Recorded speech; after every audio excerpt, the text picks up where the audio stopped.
আসসালামু আলাইকুম। Tuition BD শিক্ষক, শিক্ষার্থী এবং অভিভাবক সিরিজের ২৩তম পর্বে আজকে কথা বলবো টিচার পরিবর্তনের সঠিক সময় বা কখন সিদ্ধান্ত নেওয়া উচিত যে টিচার পরিবর্তন করা উচিত। তো হোম টিউশনের ক্ষেত্রে অনেক সময় এমন হয় যে এমন কিছু পরিস্থিতি দাঁড়ায় যখন গার্ডিয়ান দ্বিধায় পড়ে যান যে টিচার পরিবর্তন করা উচিত কিনা। কারণ একদিকে শিক্ষার্থীর পড়াশোনার উন্নতি করতে হবে, অন্যদিকে শিক্ষকের সাথে কিছু সম্পর্ক তৈরি হয়। এইটাও আবার গুরুত্বপূর্ণ হয়ে ওঠে।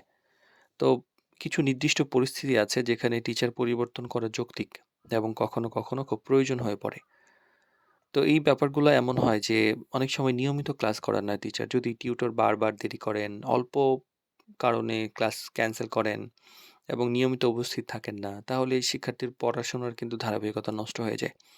এমন পরিস্থিতি যদি বারবার ঘটে এবং পরিবর্তনের লক্ষণ না দেখা যায়, তখন টিচার পরিবর্তনের কথা ভাবা যেতে পারে। আবার পড়ানোর পদ্ধতি যদি কার্যকর না হয়, সেক্ষেত্রে আ এইটা চিন্তা করা যেতে পারে। সব শিক্ষক কিন্তু সবার জন্য উপযুক্ত হয় না।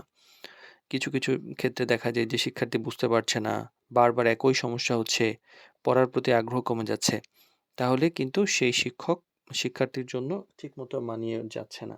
এটা পরিবর্তন করার চিন্তা করা যেতে পারে।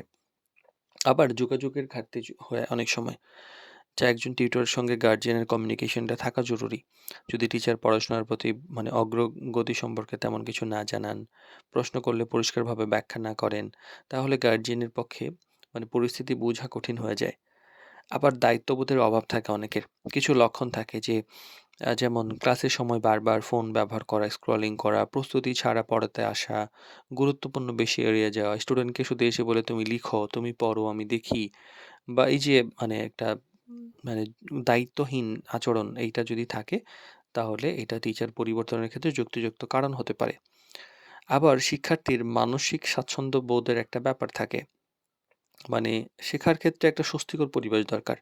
যদি শিক্ষার্থী টিউটরের সামনে প্রশ্ন করতে সংকোচ বোধ করে, অস্বস্তি অনুভব করে বা এমন যদি হয় যে পড়ার প্রতি আগ্রহ হারিয়ে ফেলে, তাহলে বিষয়টি কিন্তু গুরুত্ব দিয়ে দেখা উচিত। আবার সিদ্ধান্ত নেওয়ার আগে কিন্তু একটা চিন্তাভাবনা করা উচিত যে টিচার পরিবর্তনের আগে একটা গুরুত্বপূর্ণ ধাপ হলো টিচারের সঙ্গে আলোচনা করা উচিত। যে অনেক সময় ছোট, ছোট ভুল বোঝাবুঝি হয়। অনেক সময় কমিউনিকেশন গ্যাপ হয়। অনেক সময় স্টুডেন্ট মিথ্যা কথা বলে। এইসব ব্যাপারে যদি আমরা খোলামেলা আলোচনা করি, তাহলে ব্যাপারটা কিন্তু অনেক ক্ষেত্রে সমাধান হয়েও যায়। যদি একদমই সমাধান না হয়, টিচারকে বারবার বলার পরও যদি সে ঠিকমতো এগুলো না করতে চায়, তাহলে বোঝা যাবে যে তার পরিবর্তনটা বাধ্যতামূলক হয়ে গেছে। তো টিচার পরিবর্তন করাটা আসলে প্রথমেই কোনোভাবে প্রাথমিক সিদ্ধান্ত হওয়া উচিত না। তবে যদি প্রয়োজন হয় তাহলে দেরি না করাই ভালো।